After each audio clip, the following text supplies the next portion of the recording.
You walked into IKEA for one thing. One thing. You left with $200 worth of stuff: a plant, 2 candles, a rug you didn't measure, and something called a calyx that you're still not sure what it is. That was not an accident. Neither was the fact that there are no windows in IKEA. No clocks. No straight paths to the exit. The entire building is an engineered maze designed to keep you inside longer and spend more. That's persuasion. And it's happening to you right now, every single day, in ways you've never noticed. Here's what most people miss: the scary part isn't that companies do this. The scary part is that you already have these tools too, and you've just never been taught how to use them. The people who have been taught? They get the promotion. They close the deal. They walk out of a negotiation with exactly what they asked for. They get a yes where everyone else gets a maybe. And it's not because they're smarter. It's because they understand something most people don't: how the human brain actually decides things. Let's start with the one that's been working on you since you were a kid. If you're new here, welcome. We break down social psychology in a way that's actually useful in real life. Here's what this video is going to do for you. Break down the core persuasion techniques used by the world's best communicators, marketers, and negotiators. Show you exactly where you've already seen them so you recognize them instantly. And give you a way to start using them yourself ethically, effectively, today. One more thing before we start: I'm going to show you a technique near the end of this video that is not on the standard Cialdini list. It's the one I personally think is the most powerful, and most people have never heard of it. So stick around for that. All right. Let's actually get into it. What is persuasion? Persuasion, at its core, is one thing: influencing how someone thinks, feels, or acts through communication. Not force. Not manipulation.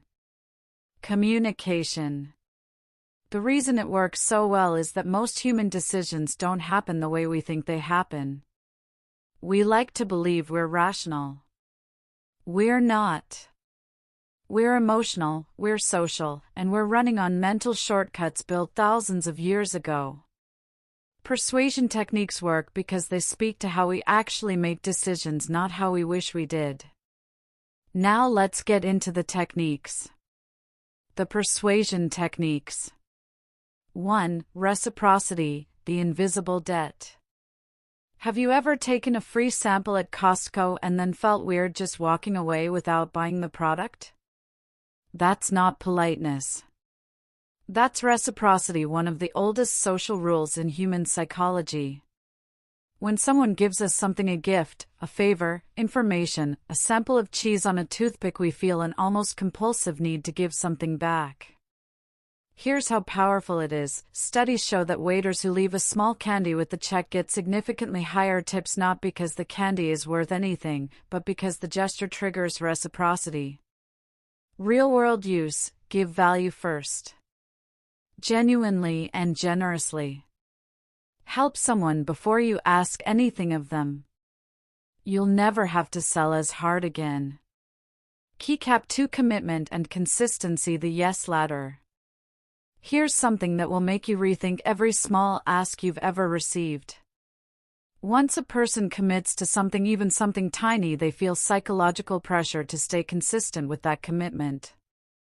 It's called the foot in the door technique. And it's wildly effective. Start with a small yes. Then a slightly bigger yes. Then the real ask. Here's a real experiment. Researchers asked homeowners to put a huge billboard in their front yard that said, "Drive carefully."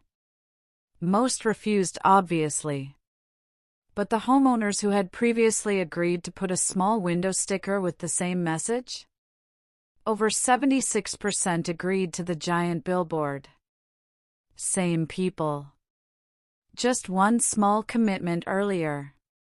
That's all it took. Real-world use, don't start with the big ask. Get micro-agreements first. Get people nodding. Build the ladder one rung at a time. Keycap 3 Social proof, the herd instinct. Researchers at Columbia University ran a fascinating experiment. They built a fake music download site and gave people a list of unknown songs to listen to and rate.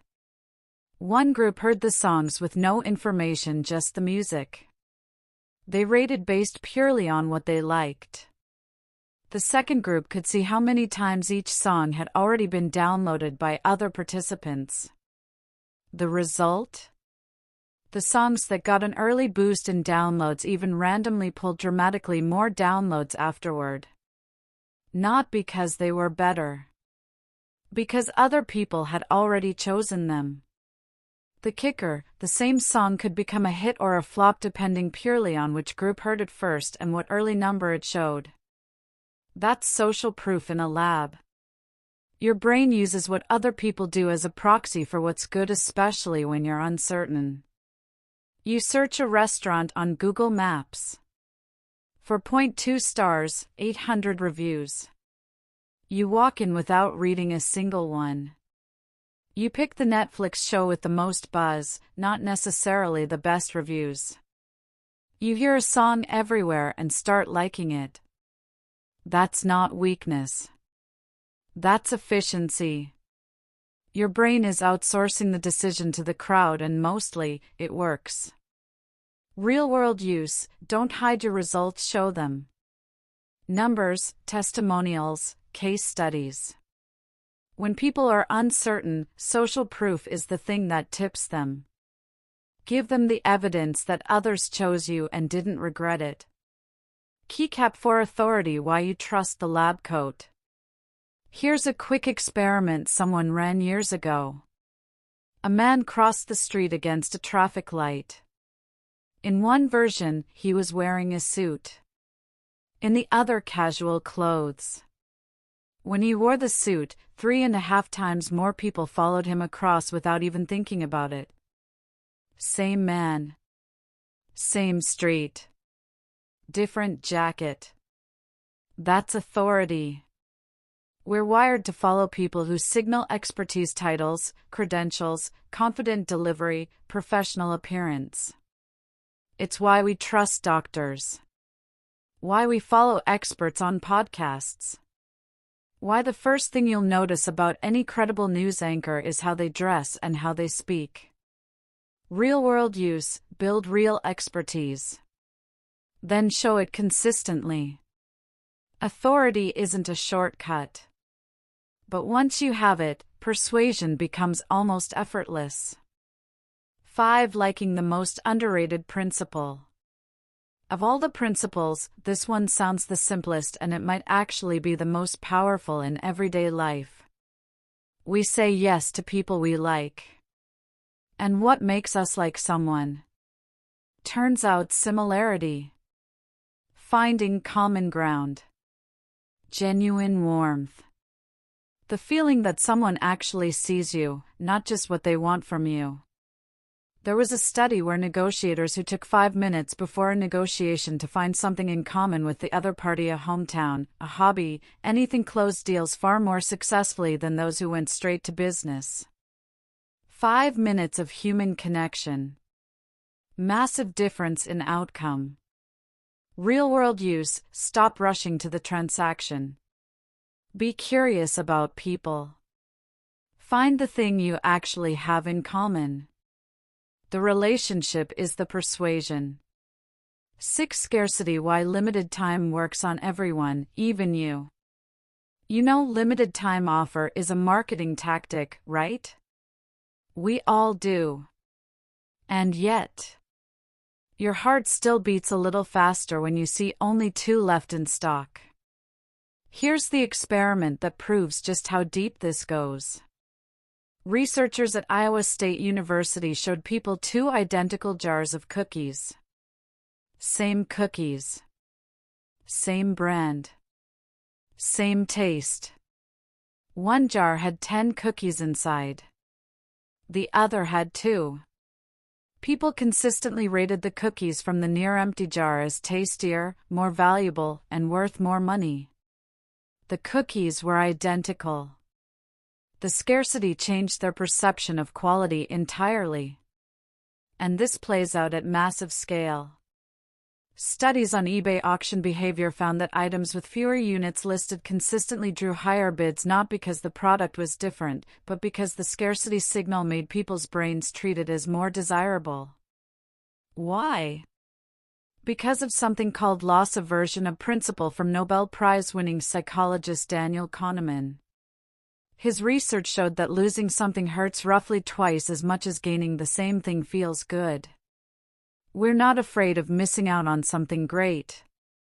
We're afraid of losing something that could have been ours. That's a completely different emotion, and it's a much stronger one. Real-world use: create genuine limits. Real deadlines. Actual exclusivity. The key word: genuine. Fake scarcity gets noticed, and the moment it does, you've lost all credibility. Real scarcity creates urgency. Real urgency creates action. 7. The framing effect: same facts, completely different reality. 2 doctors. Same surgery. Same statistics. Dr. A: this procedure has a 90% survival rate. Dr. B: there's a 10% chance patients don't survive this procedure. Identical information.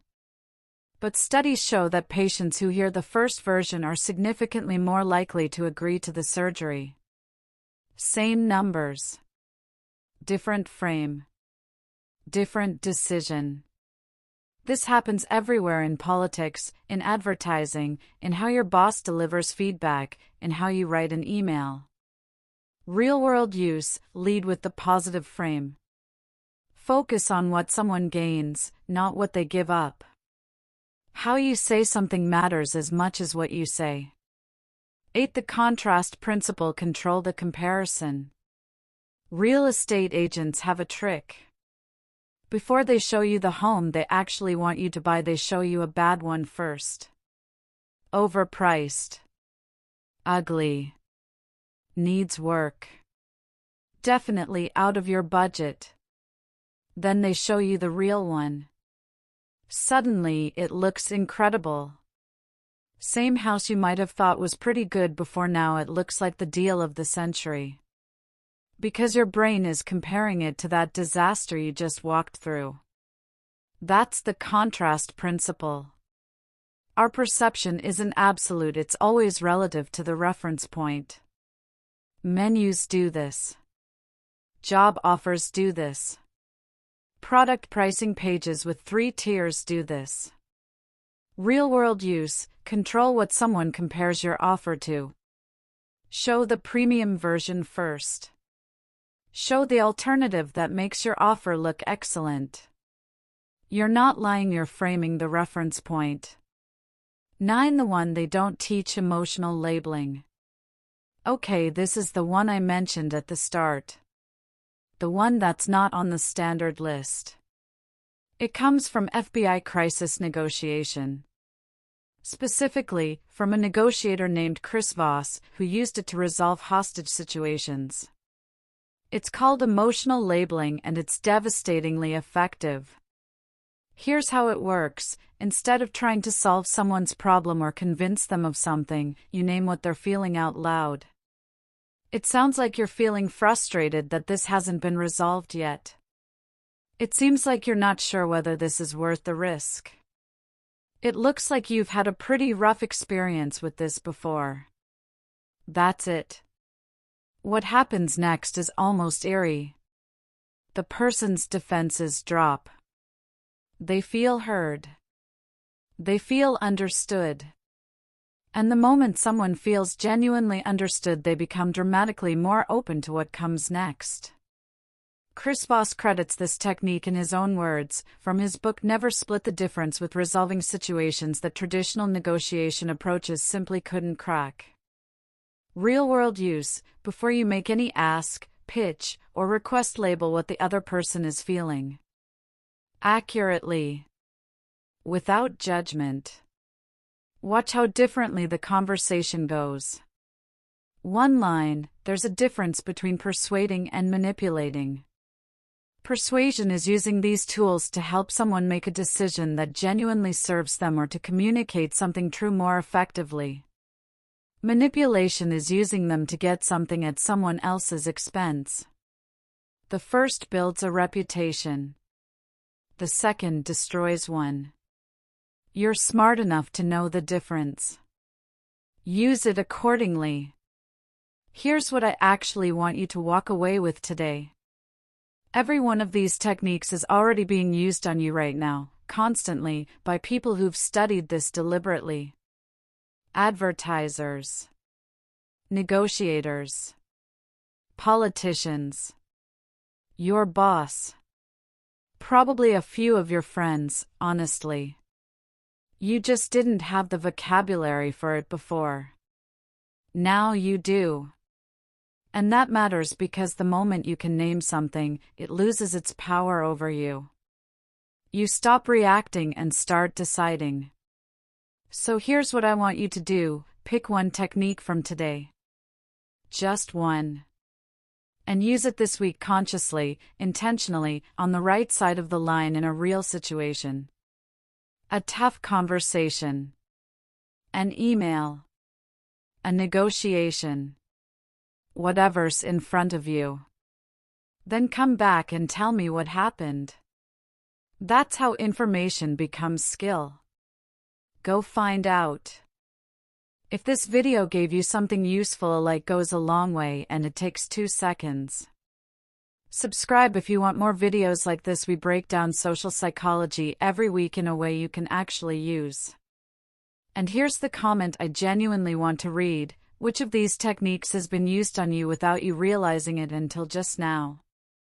IKEA? A negotiation? An online checkout? Tell me. I'll be in the comments. See you in the next one.